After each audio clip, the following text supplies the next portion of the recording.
안녕하세요. 저는 올해 30살인 여자입니다. 저는 얼마 전 제게 말도 안 되는 일이 생겨서 이렇게 글을 써요. 물론 저도 잘한 건 없지만 그래도 이건 드라마에서도 나올 수 없는 이야기라 여러분들에게 알려드리고 싶어 이렇게 사연을 보냅니다. 제 나이 보셔서 아시겠지만 저는 결혼을 일찍 한 편인데 무려 26살 때 시집을 가게 되었죠. 그러려고 그런 건 아닌데 남편이 저에게 하도 먼저 들이대길래 저는 쉽게 남편에게 빠지게 되었습니다. 연애할 때는 왜 그렇게 저랑 결혼이 하고 싶어서 안달이 났는지 물어보면 우리 채연이 다른 남자가 가져갈까봐 그렇지 라며 말을 하곤 했어요. 그때 저는 오빠가 저를 너무 많이 사랑하기도 하고 오빠랑 저는 나이 차이가 8살이나 나서 얼른 결혼을 하고 싶어 그런 줄 알았죠. 그런데 지금 이혼을 하고 나서 생각해보니 저는 그냥 그 사람의 손에서 놀아났던 바보였던 겁니다. 저는 26살 오빠는 34살 때 결혼을 했고 당연히 저희 집 부모님들은 아직 창창한 20대 딸이 나이 많은 남자에게 시집을 간다고 하니 극구 말리셨죠. 그치만 저도 오빠도 너무 사랑하는 사이인 것을 어필했고 자식 이기는 부모 없다더니 결국 결혼을 승낙해 주셨습니다. 오빠네 부모님들은 제가 인사드리러 가자마자 저를 반갑게 맞아주셨어요. 어이구, 우리 며느리 왔네. 집에 여자가 들어오니까 아주 분위기가 확 사네. 라며 저를 좋아해 주셨어요. 오빠는 외동아들이라 시부모님들은 딸 같은 며느리가 들어오니까 좋았던 모양입니다. 그렇게 무탈하게 결혼식을 올리고 신혼생활을 하였죠. 원래 남자들은 결혼하면 연애 때랑 다르다고 바뀐다고들 하잖아요. 그런데 저희 남편은 오히려 저에게 연애 때보다 더욱 다정히 대해주고 친절했습니다. 저는 이런 남자가 저에게 먼저 다가와 준 게 정말 기뻤고 오빠와 저는 천생연분이라고 믿었죠. 한창 신혼생활을 즐기고 있을 때 오빠는 저에게 채연아, 우리 이제 결혼도 했는데 아기 가지는 건 어때? 라고 하더군요. 저는 아직 20대이고 오빠와 신혼생활을 더 즐기고 싶었는데 오빠는 나이도 있고 해서 그런지 얼른 아이를 갖고 싶은 모양인 것 같더군요. 나 얼른 채원이랑 나 닮은 예쁜 아이 갖고 싶어.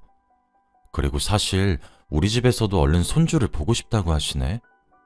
시아버지는 가부장적인 면이 없지 않았는데 저에게 손자가 보고 싶다며 아들을 가지기 원하는 눈빛을 종종 보내시곤 했죠. 저는 아직 아기를 가질 생각은 없었지만 시댁의 눈치와 남편의 권유로 아기를 가질 준비를 차차 하기 시작했어요. 오빠 같은 남편만 있다면 임신은 별로 두려울 것 같지 않았거든요. 항상 제 옆에서 저의 두 손 두 발이 되어주는 남편을 믿었기 때문이죠. 그런데 생각보다 아기는 저희에게 일찍 찾아왔고 저는 임산부가 되었습니다. 남편은 너무 기뻐했고 남편과 저 사이에 아이가 생겼다는 게 너무 행복했죠. 이렇게 행복할 것 같은 날도 결국엔 얼마 가지 못했어요. 저는 제가 임신을 하면 남편이 성심껏 저를 모실 줄 알고 아기를 가진 건데 제가 임신을 하자마자 남편은 태도가 180도 변해버렸거든요. 항상 연락도 꼬박꼬박 해주고 저를 위해 매일 집에도 일찍 들어오던 남편이 밥 먹듯이 회식을 하고 밖에서 뭐하고 돌아다니는지 물어도 일절 대답하지 않았죠. 저는 그렇게 남편에게 버림받은 채 아이를 출산했고 시아버지가 원했던 아들을 출산하게 되었습니다. 시아버지는 집안에 경사가 났다면서 저에게 아가, 정말 수고 많았다. 되를 이을 자식이 생긴 거야. 라며 저를 꼭 안아주셨죠. 그래도 제 출산이 누군가에게 기쁨이 되었다니 기분은 나쁘지 않았습니다.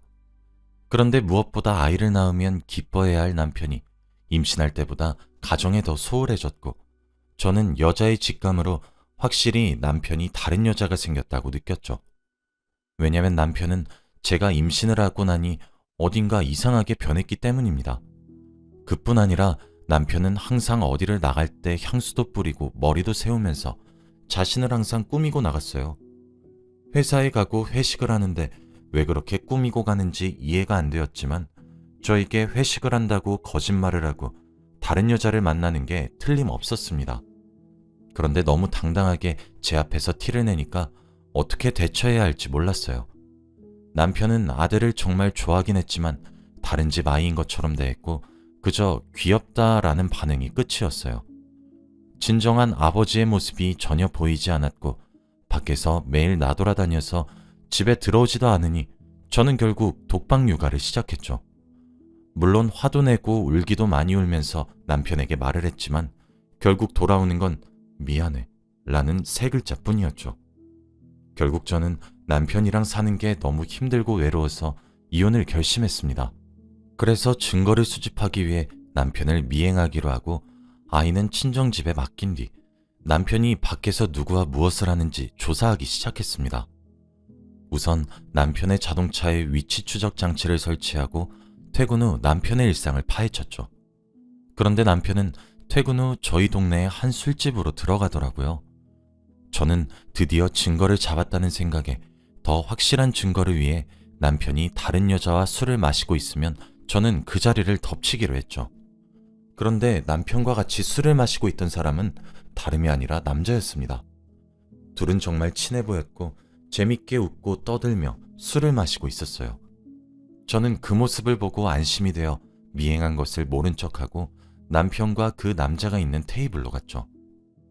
여보, 여긴 어쩐 일이야? 여기 근처에 친구가 잠깐 보자고 해서 만나고 지금 집 들어가는 길인데 왜 여기 있어? 나 잠깐 회사 동료랑 술 마시고 있었어. 같이 먹을래? 저는 우연히 그곳을 지나간 척했고 그렇게 저희는 셋이서 술을 마시기 시작했습니다. 그 남자는 성규라는 남편의 회사 동료인데 둘은 무척 친한 사이라고 하더군요. 둘이서 자주 놀러도 다니고 저와 결혼 전부터 친했던 모양이에요. 다행히 이때까지 남편이 만난 사람이 여자가 아니라 남자라는 사실에 안도감이 들었고 저는 남편이 바람을 피운다고 의심한 제 자신이 너무 부끄러웠어요. 그래, 우리 오빠가 바람을 필 리가 있나 라면서요. 그날 저희 셋은 술을 거하게 먹고 저와 성규 씨는 많이 친해졌습니다. 저는 그날 이후로 오빠의 미행을 그만두었고 오빠가 회식을 하고 놀러 간다고 해도 성규 씨와 함께 가기 때문에 저는 이해할 수 있었죠. 성규 씨는 아직 미혼에다가 여자친구도 없어서 저희 부부와 자주 만났고 주기적으로 여행도 자주 갔어서 아주 친한 친구 사이가 되었어요. 그런데 점점 친해질수록 성규 씨가 저를 대하는 태도가 조금 이상해졌습니다. 저와 단둘이서 개인적인 약속을 잡으려고 하더라고요. 채연 씨, 오늘 같이 영화 볼까요? 이거 길 지나가다가 채연 씨한테 잘 어울릴 것 같아서 하나 샀어요. 이런 식으로요. 선물을 건네는 것도 처음엔 감사하다고 받았지만 날이 갈수록 과해지는 선물에 저는 성규 씨, 선물 주시는 건 감사한데 이제 안 주셔도 괜찮아요. 마음만 받을게요. 라고 딱 잘라 선을 그었죠. 그런데 성규 씨의 대답이 더욱 가관이었습니다. 채연 씨, 내가 이 정도 했으면 눈치채야죠. 네? 제가 채연 씨 마음에 품고 있는 거 모르시겠어요? 네? 장난치지 마세요. 아들까지 있는 사람한테 무슨... 진짜예요. 지금 남편이 채연 씨한테 못 해주잖아요. 그런 놈 버리고 저한테 와요. 성규 씨, 지금 제 남편은 성규 씨 친구... 알아요. 그래서 지금까지 참았던 겁니다. 이제 더 이상은 못 참겠어요. 제가 더 잘할 자신 있어요. 저는 정말 갑작스러운 성규 씨의 고백에 이러면 안 되지만 조금 설렜어요. 사실 한동안 남자에게 사랑을 받은 적이 없어서 이런 성규 씨의 고백이 제 마음을 흔들게 된 거죠. 결국 저는 성규 씨의 마음을 받아주게 되었습니다. 그런데 신기하게도 남편은 저에게 관심도 없는지 저는 매일 꾸미고 집에도 잘 들어오지도 않는데 의심을 하지 않더라고요. 오히려 저에게 친구가 생겨서 다행이라며 잘 갔다 오라고까지 했습니다. 남편이 맞긴 한 건지 어쩔 때는 그냥 남편을 성규 씨로 바꿔버리고 싶었죠. 그치만 성규 씨도 남편과 예전처럼 주기적으로 자주 만나고 저희 셋이서 여행도 다녀서 남편은 저희 사이를 의심할 수 없었어요. 그렇게 저는 평소처럼 성규 씨의 집에서 같이 영화도 보고 맛있는 음식도 차려서 먹고 집 데이트를 하다가 분위기가 무르익어 갈 때쯤 성규 씨의 집 비밀번호를 누르는 소리가 났어요. 저는 너무 다급해했고 혹시나 성규 씨 어머니일까봐 급히 눈앞에 보이는 장롱 속으로 제 짐을 가득 챙기고는 들어가서 숨었죠. 성규 씨도 너무 당황해서 식은땀을 흘리고는 현관문으로 나갔습니다. 갑자기 네가 웬일이야? 오늘 바쁘다며. 바빴는데 네가 보고 싶었던 걸 어떡해? 라며 갑자기 그 사람은 성규 씨에게 성큼 다가갔어요. 성규 씨 집은 원룸이라 장롱과 현관문 사이가 별로 안 멀어서 현관문이 장롱에서 보이는 위치입니다. 그래서 저는 그 광경을 직접 제 눈으로 목격할 수 있었고 한눈에 그 사람을 알아볼 수 있었어요. 그 사람의 정체를 안 순간 비명을 지를 뻔했습니다. 다름이 아니고 집안에 들어온 사람은 제 남편이었으니까요. 도대체 이게 무슨 일일까요? 도무지 이해가 되지 않았습니다. 성규 씨는 너무 놀라 남편을 떼어내려고 했습니다. 성규야? 너 오늘 왜 그래? 평소 같지 않아. 아니, 내가 오늘 컨디션이 별로 안 좋아서. 그럴수록 내가 더 옆에 있어줘야지. 요즘 채연이도 남자가 생겼는지 집에 잘 들어오지도 않아. 그래서 너랑 더 있어도 돼. 아니야, 그냥 오늘은 집에 가주면 좋겠어. 남편은 성규 씨의 말을 무시하고 자기 멋대로 행동하고 있었어요. 저는 참다 못해 장롱의 문을 열고 야, 너 뭐냐? 라고 소리쳤고 장롱에서 갑자기 튀어나오는 저를 보고는 남편은 깜짝 놀랐죠. 뭐야? 채연아, 네가 왜 거기서 나와? 성규 씨는 아무 말도 하지 않은 채 땅만 보고 있었습니다. 오빠야말로 왜 여기 있어? 그리고 이 상황은 또 뭐고? 그럼 넌 왜 성규 집 장롱에서 나오는 거야? 둘 다 할 말이 없었기 때문에 저희는 조용히 성규 씨를 쳐다보았고 성규 씨는 나지막히 미안해 라고 한마디 했어요. 이게 어찌된 일인지 성규 씨가 말 좀 해봐요. 도대체 제 남편이랑 무슨 사이인 건데요? 사실은 그렇게 이어진 성규 씨의 말은 상당히 충격적이었습니다. 알고 보니 성규 씨와 남편은 저와 결혼하기 전부터 사귀던 애인 관계였고 성규 씨는 저희 남편의 애인이자 동시에 저에게도 호감이 생겼다고 합니다. 그래서 저희 부부를 양다리 걸치고 있었던 나쁜 놈이었던 것이죠. 남자와 여자 모두를 좋아하는 거라 성규 씨는 저희들을 진심으로 사랑하긴 했다고 하더군요. 그런데 일이 이렇게 커질 줄 몰랐다며 미안하다고 사과를 했습니다. 저는 정말 어처구니가 없었고 저를 두고 남편과 성규 씨가 그렇고 그런 사이라니 그럼 남편도 성규 씨와 같은 마음으로 저와 결혼을 한 것인지 혼란스러웠어요. 저는 남편에게 물었습니다. 오빠, 그럼 오빠도? 오빠는 아무 말이 없더라고요. 한참 뒤 오빠는 제게 진실을 말했습니다. 아니, 난 아니야. 나 사실 남자에게만 끌려. 저는 오빠의 말을 듣고 머리가 하얘졌고 어디서부터 잘못된 건지 알고 싶었습니다. 뭐? 그럼 나 사기 결혼 당한 거네? 오빠는 남자가 좋으면서 왜 나랑 결혼한 거야?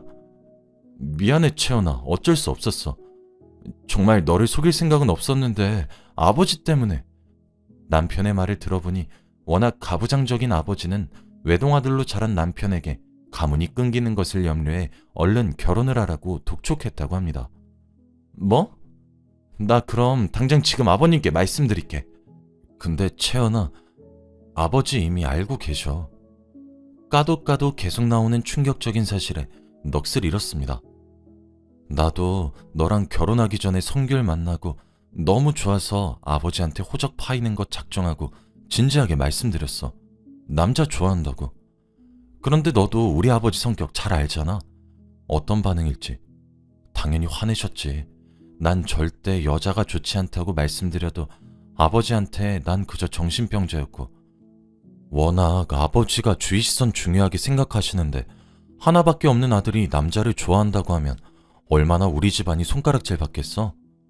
아버지는 그쪽으론 지식이 무지하셔서 결혼하면 괜찮아질 거라 생각하셨고 단지 가문이 끊기지만 않으면 된다는 생각만 하셨기 때문에 너랑 결혼한 거야.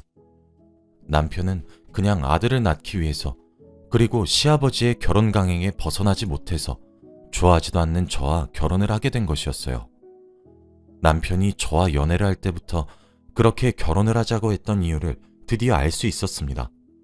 남편은 얼른 저와 결혼해서 아들을 낳으면 성규 씨와 행복하게 만날 수 있으니까 그랬던 거였어요. 그때 남편은 성규 씨에게 말을 하더군요.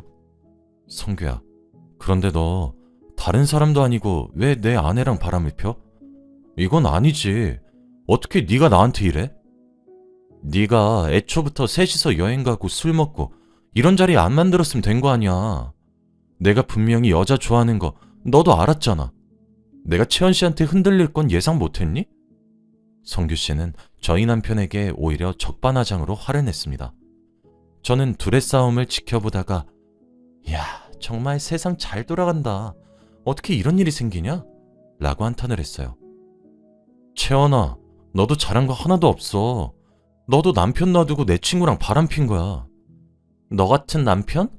애초부터 오빠가 몰래 남자 만나지 말고 나한테 잘해줬으면 바람 피지도 않았어. 내가 바람 핀 이유는 다 오빠 때문이야.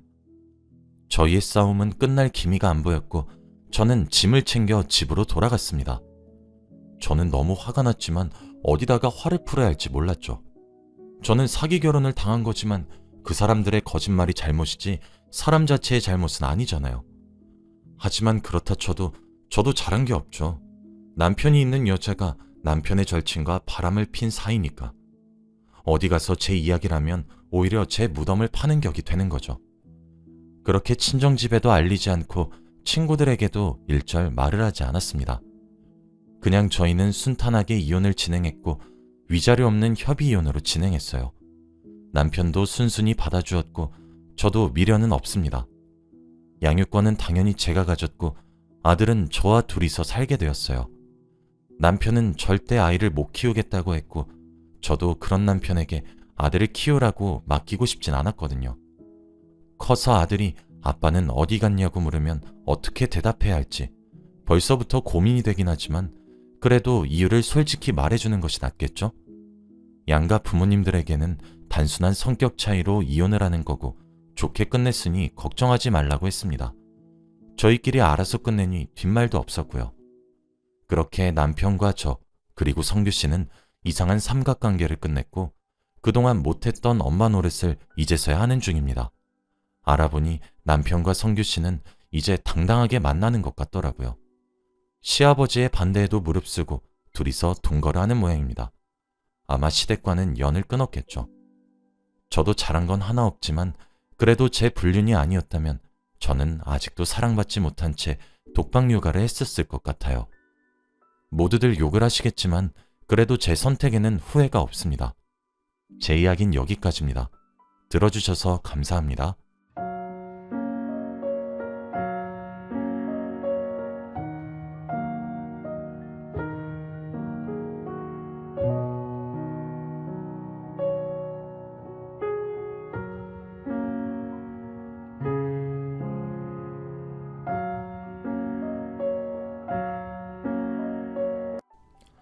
안녕하세요.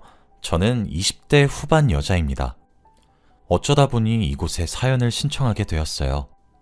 사실 저는 여기 있으신 다른 분들보다 나이는 훨씬 어리지만 그럼에도 불구하고 제가 살아오게 된 인생 또한 만만치 않아 여러분들께 제가 겪었던 일들에 대해 털어놓고 고생했다고 위로도 받고 싶고 잘 자랐다는 칭찬도 듣고 싶어서 그동안 속으로만 숨겨놨던 제 사연을 들려드리도록 하겠습니다.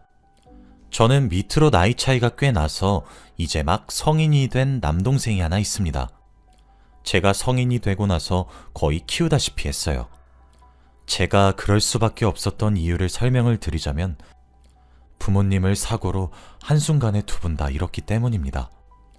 저는 서울에 있는 한 대학교에 붙으면서 고향을 떠나 홀로 서울에서 자취를 시작했습니다. 저희 부모님은 자영업으로 생계를 유지하셨는데 꽤나 장사가 잘 되었기 때문에 저희 사정은 꽤 여유로웠습니다. 그러던 도중 술에 만취한 트럭 운전자가 저희 부모님의 가게에 들이박는 사고가 발생했고 가게를 청소하고 계셨던 어머니는 그 자리에서 바로 즉사하셨고 트럭이 빠르게 다가오는 것을 보고 어머니를 구하기 위해 자리를 뛰쳐나온 아버지는 크게 치이셨고 바닥에 처박혔습니다. 다행히 제 남동생은 학교에 있었던 시간이라 사고를 피할 수 있었지만 그게 다행인지는 잘 모르겠습니다. 모르는 번호로 전화가 걸려오면 저는 원래 받지 않았는데 그날은 왠지 몰라도 전화를 받게 되더군요. 병원에서 위급하게 들려오는 듯한 목소리와 그 내용에 저는 전화기를 떨어뜨렸고 그 자리에 돌처럼 굳었습니다. 믿기지가 않았거든요.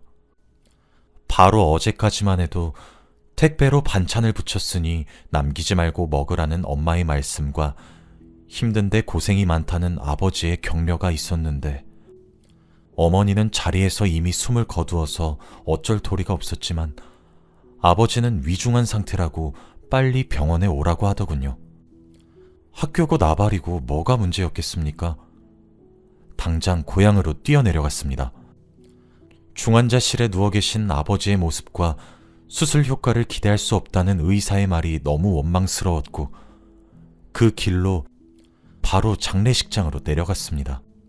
그곳엔 아직 10대에 불과한 어린 나이의 남동생이 주저앉아 엉엉 울고 있었고 저를 보자마자 제 품으로 달려들어 꺼이꺼이 울었습니다. 엄마를 그렇게 보낸 뒤 저는 고향에 정착해 아버지를 간병하고 동생을 케어하기 위해 학교에 휴학계를 냈고 급하게 자취방을 빼기 위해 서울로 다시 향했습니다. 일주일도 되지 않는 짧은 사이에 믿기 힘든 일이 너무 많이 생겼더군요.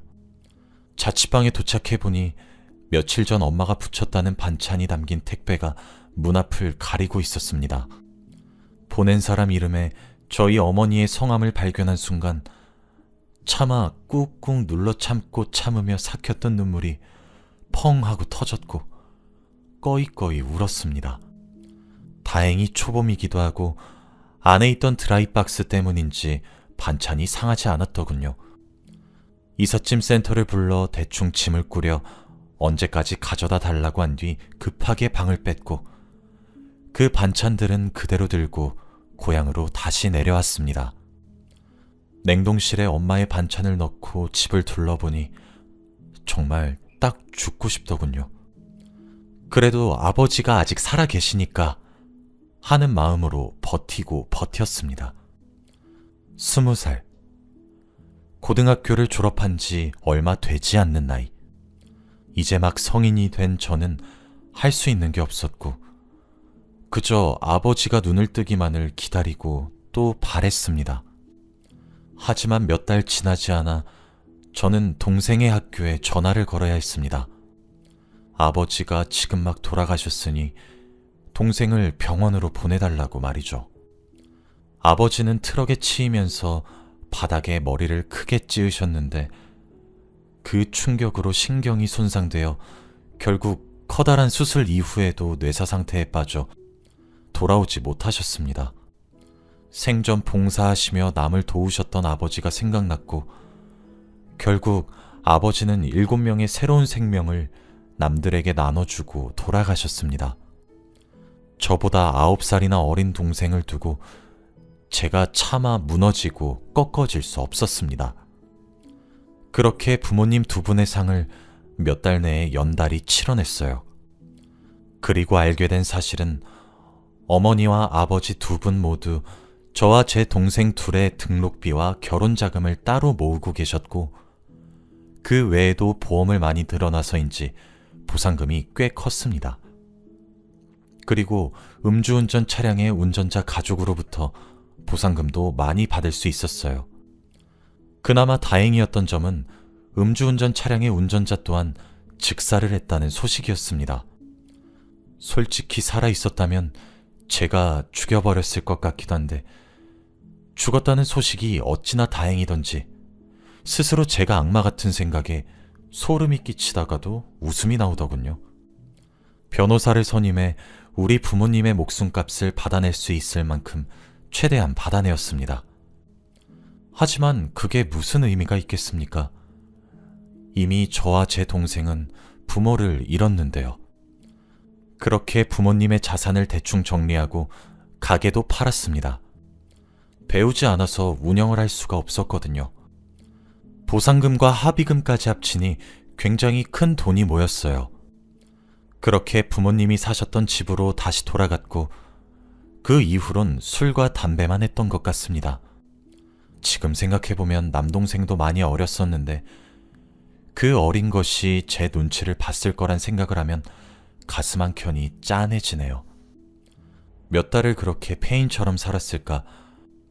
남동생의 담임 선생님께서 저희 집에 찾아오셨더군요. 부모님을 잃은 충격이 컸던 저는 당시 우울증과 폭식증을 앓고 있었습니다. 갑자기 찾아온 남동생의 담임 선생님도 짜증나고 화가 나서 현관문을 열어 표독스럽게 왜 오셨냐고 쏘아붙였어요. 그랬더니 이제 막 초임으로 부임한 선생님으로 보이는 분께서 말하더군요.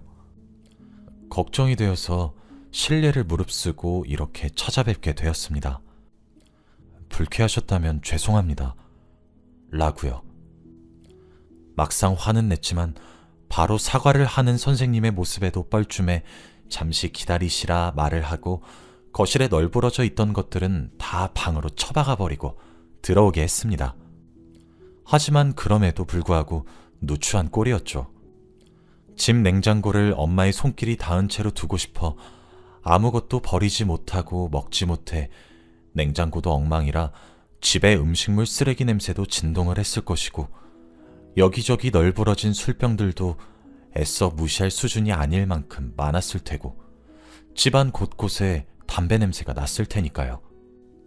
여기저기 배달 음식을 시켜 먹은 흔적과 치우지 못해 벌레들이 있는 흔적들까지. 막상 집에 선생님을 들이고 나니 그제서야 부끄러움이 밀려오고 동생의 담임 선생님께 잘 보여도 모자란 것을 폭식으로 인해 뚱뚱하고 음식 국물이 묻은 늘어난 티만 입고 인사를 드리는 게 참 창피했습니다. 전날 마신 술 때문에 속도 안 좋았죠. 그렇게 이야기를 나누게 되었습니다. 담임 선생님이 제게 한 이야기는 충격적이었습니다. 부모님이 돌아가시기 전 남들과 다른 활발함으로 반의 분위기를 주도하는 분위기 메이커였고 친구들에게 둘러싸여 있었다는 제 동생이 지금 왕따를 당하고 있다고 하더군요. 매일 술과 담배 냄새에 찌든 옷을 입고 등교해서 처음엔 아이들이 슬슬 피하는 정도였다면 이제 잘 씻지도 않은 냄새도 나서 따돌림을 당하고 있다고요. 그러니 누나분께서 힘을 내시고 일어나셔야 된다고 진심으로 호소하시더라고요. 전화로 말씀을 드리기 위해 여러 차례 연락을 드렸으나 받질 않으셔서 이렇게 왔다고 죄송하다고 사온 토마토 주스를 건네던데 그제서야 동생의 모습이 보이더군요. 동생은 자신 때문에 담임 선생님이 와서 누나가 화가 났다는 생각이 들어서인지 주눅이 든 채로 고개를 푹 숙이고 담임 선생님 뒤에 숨어 있더라고요. 떡진 머리와 꾀지지한 모습과 축 처진 어깨. 제 눈치를 슬금슬금 보는 동생을 보니 그제서야 정신이 차려졌습니다. 생전 처음 보는 동생의 담임 선생님을 붙잡고 처음으로 그렇게 토해내듯 눈물을 흘렸던 것 같아요. 동생도 따라 울었죠. 담임 선생님도 함께 울어줬고 절 위로해 준 것 같아요. 힘들지만 동생을 생각하셔야 되지 않겠냐고. 이제 이 아이에게는 누나가 전부라고요. 그리고 그날부터 저는 힘을 냈습니다. 그렇게 밖을 나가보니 계절이 2개나 바뀌어져 있더군요. 부모님을 잃은 지 반년이 지났더군요. 사실 저는 좀 더 부모님과의 추억에 빠져 살고 싶었습니다. 하지만 동생은 챙겨야 되겠더라고요. 그렇게 21살을 앞둔 어느 겨울날 저는 집을 대청소했어요. 가슴 아픈 일이었지만 상한 반찬들은 다 버려야 했어요. 하지만 그건 못 버리겠더라고요. 냉동실에 제가 얼려둔 엄마 반찬 말이에요. 동생에게 계절에 맞는 옷을 꺼내주었고 함께 목욕을 했어요. 다음날 세스코 업체를 불러 집안의 벌레들도 퇴치했죠. 동생은 그제서야 웃더라고요.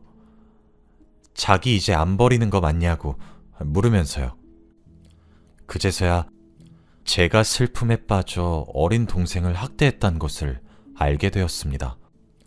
환경이 깨끗해지니 저도 환기가 되더라고요. 다행히 저희 부모님은 남겨주신 재산과 막대한 합의금이 있어서 금전적으로 아끼면 동생의 결혼 자금과 대학 학비는 무난할 것 같았죠. 그때 담임 선생님의 도움을 참 무지하게 많이 받았습니다. 21살의 어린 여자가 할 줄 아는 게 무엇이 있겠습니까? 살림도 엉망이고 요리도 엉망이고 뭐 그랬죠. 어렸던 저는 오빠처럼 물어봐도 괜찮으니 삶을 포기하지 말라는 담임 선생님의 인쇄칠에 정말로 오빠 오빠 거리며 이것저것 묻고 도와달라고 도움을 청했어요. 그리고 우울증과 폭식증을 고치기 위해 상담을 다니기도 했고 운동을 다니며 몸도 마음도 건강하게 돌리려고 많은 노력을 기울였습니다. 그렇게 지내니까 처음에 저는 모든 사람들이 저를 동정하고 있다고 생각하고 부정적으로만 받아들였는데 환경을 바꾸고 생각을 바꾸니 참 고마우신 분들이 많더군요. 동생의 친한 친구들의 어머님들도 저희 집에 들러 이것저것 도움을 주고 알려주기 시작하셨죠. 그렇게 도움을 받으며 지내길 반년. 하루는 담임 선생님께서 제게 복학을 권하더군요. 대학교는 계속 다녀야 되는 것은 아니냐고요. 하지만 제가 서울에 아이를 데리고 이사를 가버리면 아이의 정서적인 문제나 그런 것들이 많은 영향을 받을 것 같았고 그럴 바엔 재수를 하겠다 싶었어요. 제가 완벽하게 케어를 해주지 못하니 동생은 환경이라도 바꾸지 말자 싶었거든요. 그렇게 재수 반년 끝에 성공했고 고향에 위치한 국립대에 다니게 되었어요. 어쩔 수 없이 학과 생활에는 많은 열의를 쏟지 못했어요. 알바도 해야 했으니까요. 차마 목숨값으로 남겨주신 돈은 쉽게 사용하지 못하겠더라고요. 등록금, 학비 이런 것들은 괜찮았는데 생활비는 참 못 쓰겠어서 벌었거든요. 그렇게 저는 저희 집에서 과외를 하면서 지내게 되었어요. 저보다 어린 동생을 케어하면서 집안일을 하면서 할 수 있는 일은 과외뿐이더라고요. 그리고 생각보다 그건 꽤 잘 되었습니다. 그렇게 번 돈으로 동생도 가르쳤고 하고 싶다는 거 배우라고 학원도 보내주었어요. 제가 아이들의 성적을 쑥쑥 올려놓기 시작하자마자 생각보다 정기적인 수입을 벌 수 있게 되었고 동생도 함께 공부를 하게 되니 성적이 좋게 나올 수밖에 없었죠. 그렇게 대학생활 4년 내내 과외로 생활비를 충당했고 여전히 담임 선생님과 교류를 하고 있었어요. 대학을 졸업한 이후에도 과외를 하겠다는 학생 지원이 늘어났고 고민 끝에 조금의 목돈으로 집 근처에 사무실을 얻어 아이들을 가르치는 일을 중점적으로 하기 시작했습니다. 그렇게 점점 학생 수가 늘어나 혼자 감당이 되지 않아 경력직의 직원을 하나둘 뽑게 되었고 어느새 지금의 저는 10명의 선생님을 거느린 학원의 원장님이 되었습니다. 처음엔 전 과목 전부를 가리지 않고 봐주었지만 수학과 영어만을 집중적으로 가르치는 것으로 바꾸자 학생들이 정말 많이 오기 시작했습니다.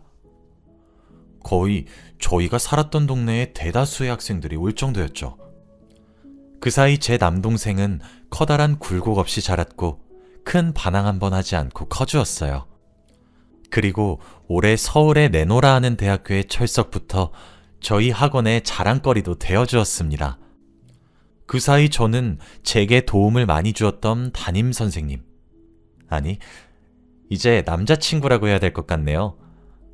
남자친구와 진지하게 만나는 사이가 되었습니다. 알고 보니 그때 담임 선생이 되고 처음 맡게 된 반이 제 남동생의 반이었다고 하더라고요. 처음엔 위로를 한 것도 진심이었지만 정말 오빠 오빠 하며 질문 세례를 쏟아내는 제가 귀엽기도 귀찮기도 했는데 어느 순간 제 걱정만 되었다고 하면서 제게 고백해왔고 저희는 내년에 결혼을 목표로 준비하고 있습니다.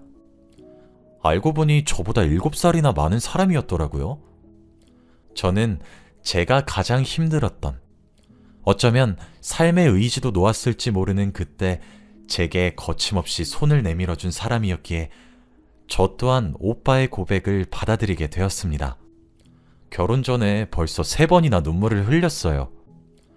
결혼을 허락받게 되었을 때도 저희 부모님의 산소에 직접 찾아가서 인사를 드렸고, 산소에 대고 걱정하지 말라고 평생 잘 대해주겠으니 마음 놓고 하늘에서 지켜봐 달라는 모습에 한 번 눈물을 훔쳤고, 예비 시부모님을 뵙게 된 날에도 부모가 없다는 점을 하자로 보시면 어떡하나 전전긍긍했던 것이 우습게도 예비 시어머니께서 그동안 고생이 얼마나 많았겠냐고, 어린 나이에 잘 자라왔다고 제 손을 쓰다듬으며 눈물 짓는 모습에 2번 눈물을 훔쳤고, 얼마 전 스승의 날인 5월 15일, 동생이 서울에서 집까지 내려와 제게 꽃다발과 선물을 건네주더라고요. 일주일 전에 내려와서 어버이날에도 키워줘서 고맙다고 케이크를 사줘놓고, 없는 돈에 무슨 선물이냐며 의아해했더니 동생이 저더러 누나는 내 어버이면서 스승이기도 하잖아 하는 말에 3번 눈물을 훔쳤습니다. 아직도 제 눈에는 여전히 아이 같은 제 남동생도 이제 스스로 앞길을 찾아나가는 모습이 대견하고 그렇네요. 저는 내년 4월에 결혼이 예정되어 있어요. 다행히 예비 시부모님이 되실 분들도, 그리고 제 남편이 될 분도 인성이 남다르게 좋으세요. 하긴 콩 심은 데 콩 나고 팥 심은 데 팥이 난다고 하는데, 그런 부모님을 보고 자라 제 남자친구도 좋은 사람인 것이겠죠. 남자친구는 제가 남동생의 뒷바라지를 하고 싶다고 말을 채 꺼내기도 전에 먼저 말을 꺼내더라고요. 제 동생이 돌아올 집은 여기라고 말이에요. 제가 어쩌다 이렇게 착하고 좋은 남자를 만난 것인지 모르겠어요. 하늘에 먼저 가 계신 부모님의 선물이라는 생각도 들고, 남동생이 이어준 인연이란 생각도 드네요. 남들은 희망찬 대학 생활을 하기 시작했을 때 저는 제게만 일어난 이 일이 너무 믿겨지지 않았고, 뻔뻔스럽게 합의를 해주면 안 되냐는 가해자 측 가족의 말에 화가 주체되지도 않았습니다. 결국 금전적으론 이득을 얻었지만 그 이득을 얻은 대가로 부모가 없어졌다는 것은 큰 상실이었죠. 저는 챙겨야 할 어린 가족이 남아 있었기에 남들보다 훨씬 더 일찍 홀로 서기를 시작했고, 그 과정에서 수도 없이 무너지고 힘들었고, 막말로 때려치우고 어딘가로 도망가고 싶었던 적도 수도 없이 많았습니다. 그럴 때마다 돌아가신 엄마 아빠가 얼마나 보고 싶고 그리웠는지 몰라요. 하지만 그렇다고 해도 동생 얼굴을 떠올리면 도망치고 싶다가도 정신이 차려지더라고요. 지금은 다행히 좋은 사람들을 만나게 되어 지금 이 정도의 사회적 성공을 거둘 수 있게 되었습니다. 그리고 그 좋은 사람들 덕분에 제가 포기하지 않고 나쁜 길에 빠지지 않았다는 생각도 듭니다. 그래서인지 저는 아직도 세상은 따뜻하고 살만하다고 생각이 많이 듭니다. 제가 제 이야기를 보낸 이유는 제 이야기가 어떤 이들에게 희망이 되었으면 하는 마음 때문입니다. 지금도 말 못할 슬픔과 감당하기 힘든 현실에 주눅들고 어딘가로 훌쩍 도망쳐버리고 싶은 사람이 분명히 있을 겁니다. 정말 뻔한 말일 수 있겠지만 그런 분들께 하고 싶은 말은 조금만 더 버티라는 말입니다. 조금만 더 해보세요. 분명 하실 수 있을 거예요. 저도 제 인생에 볕들 날이 올 줄 몰랐고 묵묵히 앞만 보며 헤쳐나가기 바빴어요. 그런데 어느 순간 정신 차려보니 이미 볕을 보고 있더라고요. 그러니 제 이야기가 그런 사람들께 도움이 되었으면 좋겠다는 마음으로 이렇게 글을 썼습니다. 제 살아온 인생 이야기를 들어주셔서 너무너무 감사합니다. 여러분들도 행복한 하루 되시길 바라며 이만 글을 줄이겠습니다. 감사합니다.